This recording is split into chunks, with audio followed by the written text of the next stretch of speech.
Bapak dilantiknya hari ini sebagai Ketua IDI ya, Ikatan Dokter Indonesia yang khusus di Kota Waringin Barat. Mungkin ada program langkah-langkah ke depan IDI-nya, Pak? Ya, terima kasih Bapak. Bahwasanya IDI selalu punya dua tugas ya, ke dalam dan keluar. Untuk ke dalamnya, yang pertama adalah meningkatkan atau menjaga kompetensi dari anggotanya. Itu nomor satu. Bagaimana caranya? Dengan memberikan pengetahuan-pengetahuan yang terbaru, update terbaru, seminar-seminar seperti yang kita laksanakan saat ini. Kemudian juga kita akan sering mengadakan seminar-seminar seperti ini. Walaupun mungkin bentuknya tidak secara offline, itu kan berbiaya mahal. Sementara ini kan nirlaba juga. Kita akan merancangnya dalam kegiatan istilahnya webinar. Karena kita juga cukup banyak ahli sebenarnya di Kota Waringin Barat ini. Ada Dr. Untung, CPD, konsultan ginjal hipertensi, ada juga Dr. Binsar, konsultan bedah, macam-macam, kita punya banyak. Ini akan kita manfaatkan sehingga pengetahuan itu bisa berlanjut. Yang kedua adalah tugas keluar. Tugas keluar kita ini membantu pemerintah melaksanakan kegiatan-kegiatan yang mungkin perlu sinergi dengan pemerintah untuk melaksanakan program Proknas ya, program nasional namanya, program nasional prioritas, misalkan penurunan angka kematian ibu, penurunan angka kematian bayi, penurunan insiden stunting, kemudian eliminasi TB 2030. Terutama kalau dari bagian saya di Paru ya, saya sangat menyadari ternyata eliminasi TB ini suatu PR yang sangat besar yang harus mulai diseriusin oleh pemerintah daerah sebagai pemegang wilayahnya dan juga melibatkan seluruh organisasi. Nah, Pak izin, Kobar ini kan kalau data stunting di Kalteng termasuk tinggi ya Pak ya? Iya. Nah itu ke depan seperti apa tuh Pak? Mungkin andalanya dari Ya media mungkin saya terus terang nggak begitu ahli dalam masalah stunting, gitu. tetapi pada dasarnya stunting ini kan permasalahan pengetahuan, knowledge dari orang tua, dan itu perlu edukasi yang luar biasa. Iya. Jangan dianggap edukasi itu sesuatu yang paling sulit sebenarnya. Kita gampang bikin proyek 1, 2, 3, tetapi mengedukasi orang, mengubah perilaku, mengubah budaya itu menjadi PR sangat besar, dan itu yang harusnya terus-menerus kita kerjakan pada masyarakat. Dan alhamdulillah ini sudah di Kobar, sudah mulai tim stunting sudah bagus saya lihat, karena mereka bicara satu kasus per kasus, kemudian ahlinya dilibatkan semua di situ. Nah, ini itu menjadi pelajaran berharga. Semoga ini menjadi lebih baik nantinya. Sedikit Pak Dokter terkait dengan IDI, yang mana IDI kan merupakan salah satu gabungan dokter ya, Iya betul. yang ada nih. Tapi pada intinya yang semua yang melakukan praktek, apakah ini termasuk dalam gabungan IDI atau bisa di luar IDI? Bagaimana Pak? Sampai saat ini masih masuk dalam Ikatan Dokter Indonesia.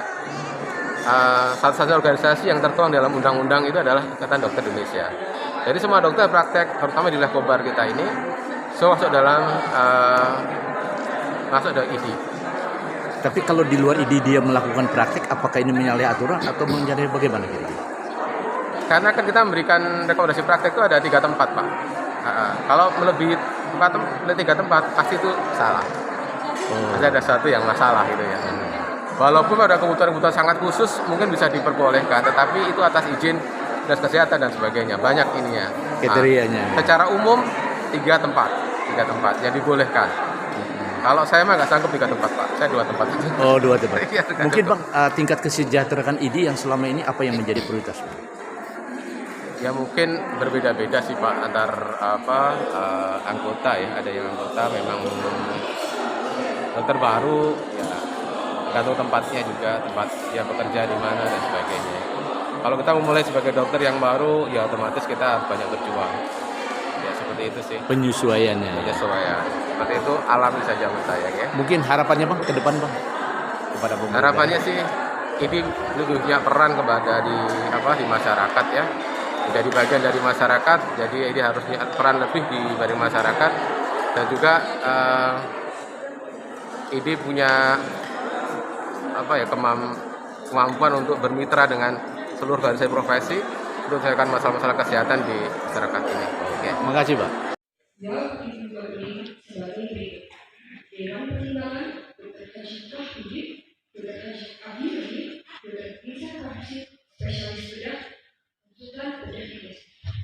Ketua Umum Dr. Zainuddin Aziz, spesialis paru. Wakil Ketua Dr. Mutar Dwi Effendi,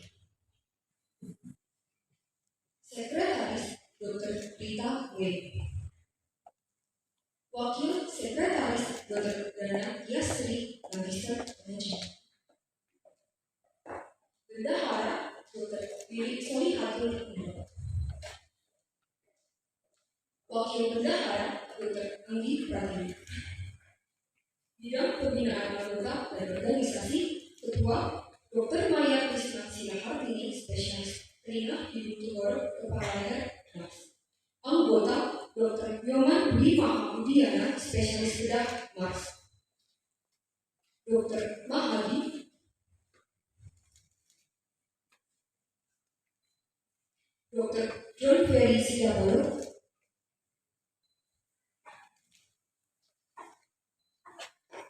Dr. Eli Ansyah, Bidang Pengabdian Masyarakat dan Olahraga, Ketua Dr. Untung Surapati, Spesialis Penyakit Dalam, Konsultan Ginjal Hipertensi. Anggota Dr. Muhammad Azari Lazwari, Spesialis Bedah Saraf. Dr. Muhammad Reza Pahlavi, Dr. Frida Mahmuda,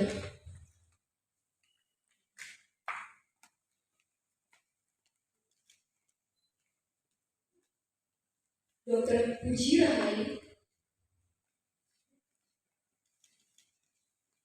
Dr. Juliana,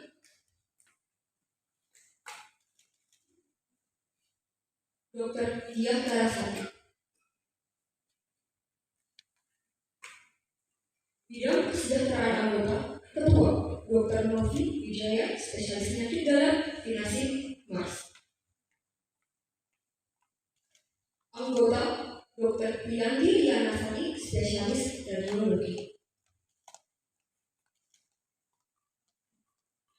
Dr. Yuna Afriana,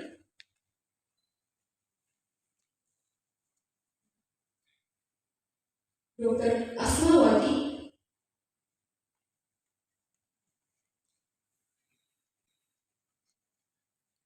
Dr. Tommy Wongdo,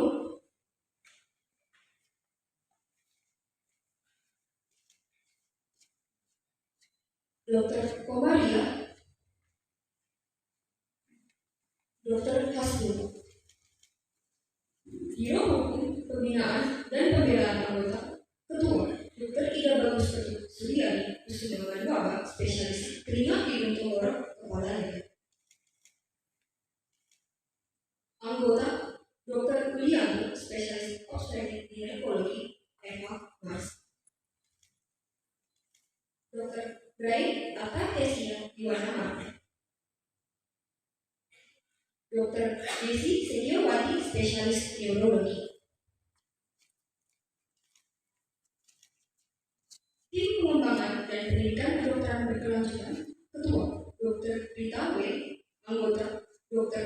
Dana Tiasri, Magister Manajemen, Dr. Sri Wahyuni,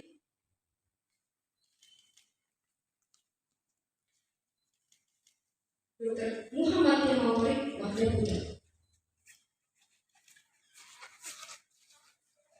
Majelis Kehormatan Etik Kedokteran, Ketua Dr. Elianto, Spesialis Forensik. Anggota Dr. Agus Arianto, Spesialis Mata. Dr. Kausari Purmani, Spesialis Anestesi. Dr. Novera Pembriani, Spesialis Kedokteran Jiwa. Dr. Milana Widyasari, Spesialis Kulit Ekonomi.